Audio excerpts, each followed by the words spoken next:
À Pan M360, je suis Alain Brunet et je vous invite à découvrir ou redécouvrir Matt Berkowitz puisqu'il se produira samedi 21 juin à Orford Music, c'est-à-dire au Centre d'art de Orford.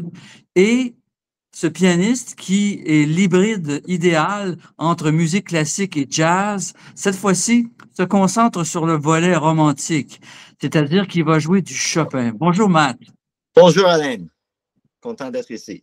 Ouais, c'est cool. Alors donc, Matt, on te connaît pour ta formation classique et ta formation jazz. Lorsque tu as émergé, il y a quand même un bon moment, puisque ça fait longtemps que tu pratiques ce métier de pianiste de haute voltige. Euh, il Oui, y je en suis avait pas tant. depuis 26 ans.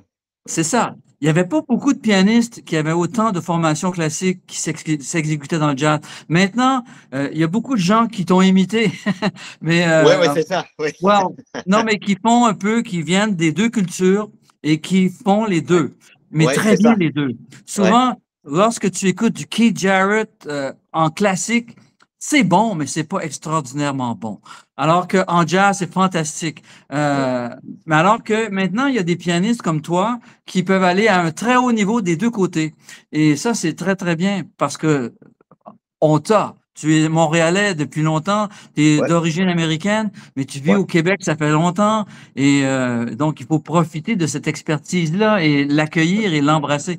Alors voilà, cette fois-ci, c'est Chopin, à Orford Music. Alors, parle-nous de ton amour pour Chopin. Ouais, je suis tombé amoureux de Chopin depuis mon enfance. Ça a commencé avec je crois que c'était les polonaises, les nocturnes, et puis les études. Et j'ai joué les études, la plupart des études depuis que j'étais un étudiant à Curtis Institute. Et À j'étais là Philadelphie. depuis l'âge de 4, depuis 13 ans. J'ai eu ces études. Et donc, ils étaient avec moi toute ma vie, ces études. Et j'ai commencé à faire des versions jazz comme 2015 à peu près. J'ai commencé avec la première étude en version Boogie Woogie. Et puis prochainement, j'ai fait le deuxième, El Montuno. Ma version, c'était El Montuno parce que comme la première étude, j'ai joué l'étude telle comme c'est dans le main droit. Et dans le main gauche, dans les premières deux études, il n'y a pas grand-chose qui se passe. Donc, j'ai ajouté comme un groove Montuno dans le main gauche et un groove Ah, Boogie Woogie pour le premier. Donc, excuse-moi, c'est mon fils qui joue le violon. pas de Euh, problème. On aime ça, les familles musicales. OK. OK. Alors, oui, c'était mes premiers expériments avec les études et c'était comme garder le main droit, donc la raison d'être de l'étude, comme Chopin, garde ça, Chopin, et puis ajouter quelque chose en main gauche pour groove. Donc, c'est le premier deux. Et puis, après ça, j'ai commencé à expérimenter avec d'autres manières de faire ces études. Et le plus que je suivais ce projet, le plus compliqué et le plus complexe que ça devenait. Oui. Donc, maintenant, j'ai 9 études que j'ai enregistrées pour Network Music et que je vais jouer demain au Orford, samedi. Et ils sont très variés. Donc, il y a Opus 10 numéro 4 et où j'ai commencé comme une autre ligne de feuille de route. Donc, dans cette étude, je joue l'original tel que est pour la première moitié de l'étude. Et puis, j'ai composé une autre étude dans l'étude, une étude en jazz fondée sur Opus 10 numéro 4. Donc, je fais ça et puis, ça, il y a comme un suivi directement à la deuxième partie de l'étude originale. Et je finis avec ça. Donc, c'est comme l'étude originale sont un book-end à ma composition à l'intérieur. Mm-hmm. Je Donc, vois. C'est toujours difficile et délicat d'intégrer le répertoire classique, les grandes œuvres, comme des études Ouais. de Chopin, par exemple, Ouais. à une réinterprétation et une recomposition. Ouais. Ça peut sembler parfois édulcoré, ça peut sembler superficiel parfois pour certains, et parfois c'est complètement réussi et ça transcende l'œuvre antérieure qui est quand même, dans sa forme originelle, extraordinaire. C'est ça l'espoir. Oui, les études de Chopin sont tout à fait extraordinaires, sont les meilleures études au monde. C'est comme, on n'argumente pas avec ça.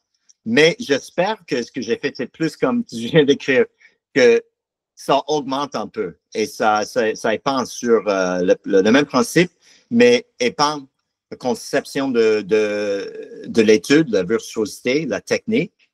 Et que je prends la technique, je vais plus loin avec ça.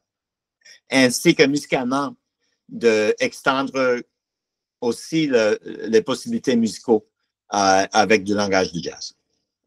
Excellent. Mais si on veut avoir un petit peu plus de détails, donne-nous des exemples de la façon dont tu construis ces œuvres à l'intérieur d'une œuvre. Donne-nous des exemples de une ou deux ou trois études que tu vas présenter au Centre d'art d'Hartford. L'étude, opposition numéro 3, la tristesse, c'est l'arrangement le plus nouveau. C'est le plus récent. Donc, j'avais comme la première partie, ce que je faisais avant, c'était de jouer l'original et puis au milieu, retourner au début pour faire comme un jazz chart sur les accords de Chopin. Et j'ai fait ça, et ça, c'était improvisé. Et puis, jouer la section au milieu comme l'original, tel que Chopin l'a écrit. Et puis, j'ai retourné jazz à la fin. J'ai décidé que ça ne suffit pas pour un projet comme ça. Il faut que ça soit une étude en jazz ou pas, mais pas moitié. OK? On n'est pas un peu enceinte. Il faut aller all-in ou oublier l'étude. Donc, j'ai décidé que, OK, l'étude en jazz n'était pas encore finie. Donc, j'ai décidé d'arranger le centre de l'étude, le milieu. Et j'ai fait ça et ça devenait énorme parce que l'intérieur de l'étude, c'est énorme. Donc, pour arranger ça, ça est devenu comme le plus grand arrangement de tous les études, presque. Et puis, j'ai dit, OK, tout ça, c'est composé. Il faut définir la première partie aussi. Donc, j'ai transcrit mon improvisation de concert au Salle Bourget. J'ai transcrit ça et j'ai raffiné. C'est maintenant écrit. Et puis, la fin, j'ai composé un fin pour l'étude. OK. Et puis, c'est maintenant complet. Et l'original que j'ai joué, j'ai laissé tomber ça. Donc, la première fois que l'original paraît dans l'arrangement, c'est vers la fin, pour la première fois. Finalement, tu fais comme tous les compositeurs font depuis toujours. Les gens pensent que, enfin, lorsque la musique écrite a dominé le monde de la musique, on pensait que c'était un travail beaucoup plus rationnel, etc., alors que les compositeurs improvisent lorsqu'ils composent. Ça résulte d'une improvisation, puis à un moment donné, on la raffine, puis on l'écrit. C'est ce que tu fais. Mais cette fois-ci, tu n'improviseras pas demain. Tu vas transcrire tes improvisations. Ah oui, OK. Je vais improviser, mais pas dans cette étude. Pas dans cette étude-là, mais celle-ci. Donc, l'arrangement original, c'était tout improvisé, et maintenant, c'est pas du tout improvisé. OK, c'est ça. Autrement dit, à partir de ton improvisation, c'est devenu une composition et tu la joues comme c'est une exécution de musique classique, finalement. C'est ça. Puis mais tu te donnes la possibilité dans d'autres études que tu vas jouer demain, c'est-à-dire samedi. Oui, il y a de l'impro. Il y aura de l'improvisation en direct. Oui, donc des fois, c'est comme dans le torrent en jazz, de Jazz Torrent, opposition numéro 4, c'est tout composé, sauf une section au milieu qui est improvisée sur les accords. Donc, ça, c'est pas la majorité. J'ai juste comme, OK, je vais inclure ça, c'est pour se détendre, c'est pour respirer un peu. après toutes les fireworks. Et puis, avant la fin, qui est comme très costaud, c'est OK, on va respirer un peu avec un peu d'improvisation. Excellent. Mais c'est pas la majorité. Par contre, et il y a ça aussi dans les arpèges au nuage, Infinite Arpeggios, c'est l'oppositif numéro 11, mi bémol majeur. Là, c'est composé, sauf qu'il y a une partie au milieu où j'improvise sur un groove et sur les accords, sur le plage harmonique de Chopin. Mais je l'ai étendu la structure pour que je peux groover et improviser sur ça. Mais c'est comme oppositif numéro 4. C'est pas la majorité, c'est juste une partie dedans.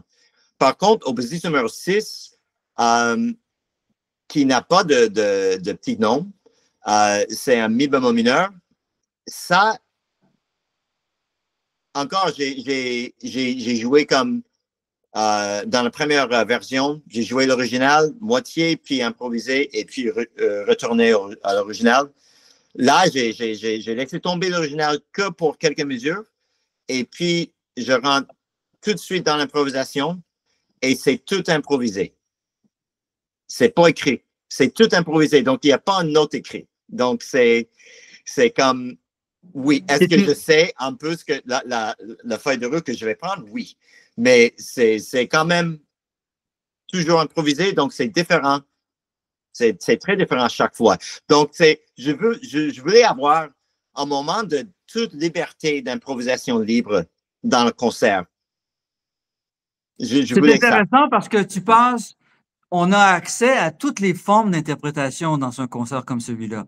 C'est-à-dire qu'on a la forme classique où on fait l'exécution de la partition. Ouais. On a la forme hybride où on fait l'exécution de la partition, mais d'une œuvre qui a été transformée au moyen d'une improvisation et qui finalement s'est transformée en nouvelle composition. Et on a une évocation de Chopin qui est improvisée. Alors, on a tout ce que le jazz et la musique classique peuvent offrir. Exactement. Exact, c'est très, très bien dit. Beaucoup mieux dit que j'aurais pu dire. Ouais, écoutez, moi, je suis pas joueur, mais je mets des mots. Alors, c'est mon travail de compléter, sans aucune prétention. Non, c'est super. Cool.